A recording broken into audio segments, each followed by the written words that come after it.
Esselamu Aleyküm ve Rahmetullahi ve Berekatuhu. Elhamdülillah. Elhamdülillah. Elhamdülillahi nahmeduhu ve nesta'inuhu ve nestağfiruhu ve netubu ileyh. Ve ne'udu billahi min şururi enfusina ve min seyyiati a'malina. Men yehdillahu fela mudille leh ve men yudlil fela hadiye leh. Neşhedü en la ilahe illallah vahdehu la şerike leh ve neşhedü enne seyyidena ve senedena ve mevlana Muhammeden abduhu ve rasuluhu ve habibuhu. Amma ba'd feya ibadallah usikum bitaqvallahi ve ta'atih. İnnallâhe ma'allezîne etteqâv vellezîne hum muhsinûn. Kâlellâhu Teâlâ fî muhkemi kitâbihil kerîm. Bismillahirrahmanirrahim. Ve enne hâzâ sırâtî müstakîmen fettebi'ûh. Ve lâ tettebi'u's-sübüle feteferraga bikum an sebîlih. İlâ ahiril âye. Sadakallâhul azîm. Ve kâlen nebiyyü sallallahu teâlâ aleyhi ve sellem ve lâ tehassesû ve lâ tecessesû ve lâ tehâsedû ve lâ tedâberû ve lâ tebâgalû ve kûnû ibâdallâhi ihvâna. Sadaka Rasulullah fîmâ kâl ev kemâ kâl. Cumanız mübarek olsun aziz kardeşlerim.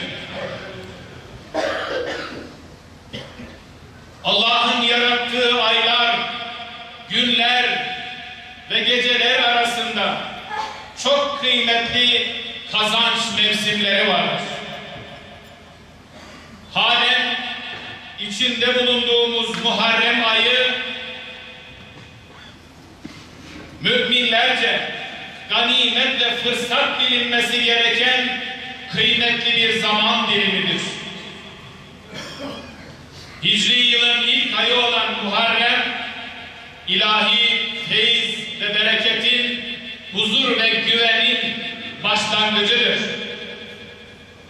Kardeşlerim, Muharrem ayı savaşmanın haram kabul edildiği 4 aydan biridir. Yüce Rabbimiz Kur'an-ı Kerim'de bu konuda şöyle buyurmaktadır.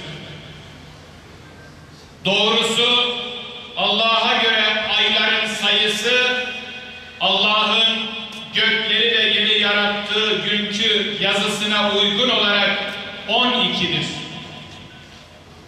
Bunlardan 4'ü haram aylardır. İşte doğru olan hesap budur. Sevgili Peygamberimiz Muhammed Mustafa aleyhissalatu vesselam Efendimiz de Ramazan ayından sonra en kıymetli oruç Allah'ın ayı olan Muharrem ayında tutulan oruçtur. Hadis-i şerifiyle bu ayın manevi bereketine işaret etmiştir. Aziz kardeşlerim, önümüzdeki hafta Perşembe günü idrak edeceğimiz Muharrem ayının 10. günü Aşura günüdür. Resul-i Ekrem sallallahu aleyhi ve sellem Aşura günü tutulan orucun bir önceki yılın günahlarına kefaret olmasını Allah'tan ümit ediyorum buyurmuş ve bu güne Muharrem'in 9. veya 11. gününü de ekleyerek 2 gün oruç tutmayı müminlere tavsiye buyurmuştur.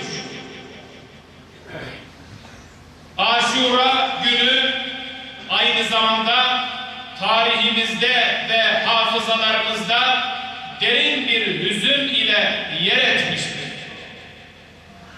Bu eli günde sevgili Peygamberimizin torunu ve Hazreti Ali ile Hazreti Fatıma'nın gözünün nuru olan Hazreti Hüseyin Efendimiz yanında bulunan 70'ten fazla Müslüman ile birlikte Kerbela'da şehit edilmiştir. Kerbela, Allah ve Resulüne iman edip Ehl-i Beyt sevgisini gönüllerine nakşedenlerin ortak acısı, yürek sancısıdır. Bu menfur hadiseyi gerçekleştirenler mezhep ve meşrep farkı gözetmeksizin istisnasız bütün Müslümanların vicdanlarında mahkum olmuşlardır. Bugün de nice İslam beldesi acı ve gözyaşıyla yoğrularak adeta birer Kerbela'ya dönüştürülmeye çalışmaktadır. Kardeşlerimiz zulme uğrarken masum kadın ve çocuklar hayattan koparılırken bizlere düşen Kerbela'yı doğru anlamak ve haksızlıklar karşısında Hazreti Hüseyin misali bir duruş sergilemektir. Kardeşlerim, Hazreti Hüseyin Kur'an-ı Kerim'i ve rahmet peygamberinin şerefli sünnetini kendisine rehber edilmiştir. Zulme rıza göstermemiş, adaletsizliğe seyirci kalmamıştır.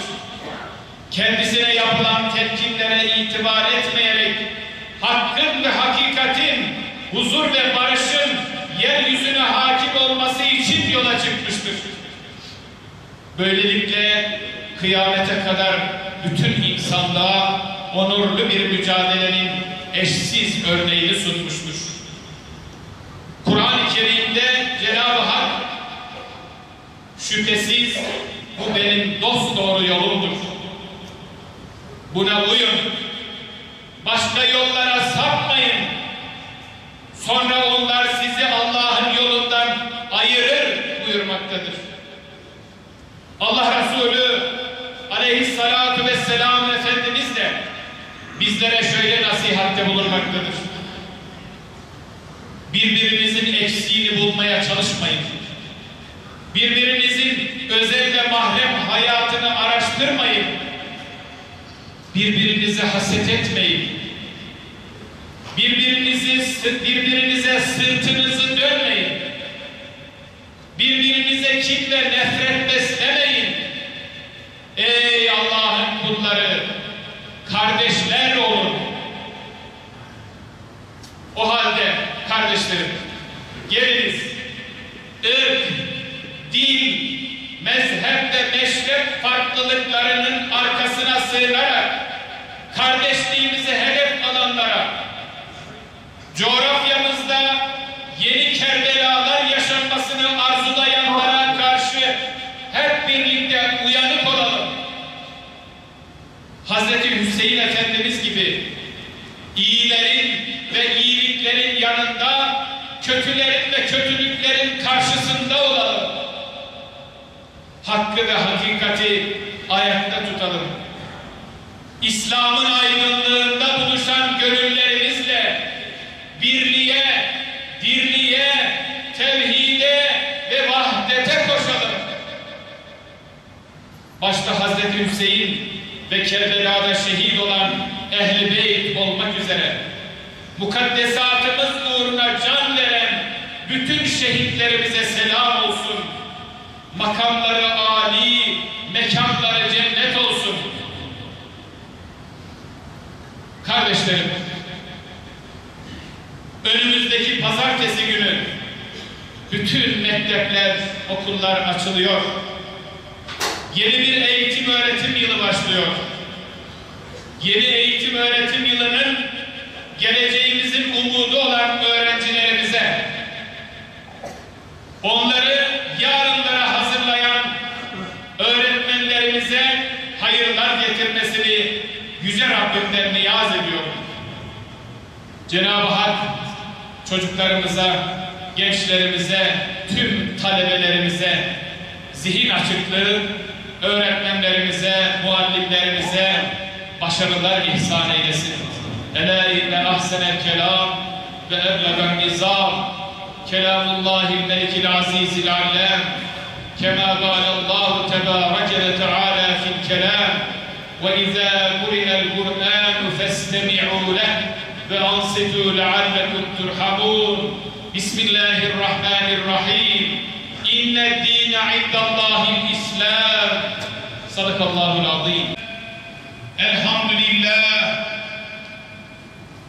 Elhamdülillahi hamdel kâmilîne ve salâtu ve selâmu alâ rasûlina Muhammedin ve alâ âlihi ve ashâbihi ecma'în. Ta'zîmen li nebiyyihi ve tekrimen li fekâmeti şerâfi safiyyih. Fekâle azze ve celle min gâilin muhbiran ve âmirâ. İnnallâhe ve melâiketehu yusallûne alen nebî. Ya eyyühellezîne âmenû sallû aleyhi ve sellimû teslîmâ. Allahümme ensuril İslam'e vel müslimîn. Allahümme ensuril İslam'e vel müslimîn. Allahümme ensur men nasaraddîn. Vahdül men hazelel müslimîn.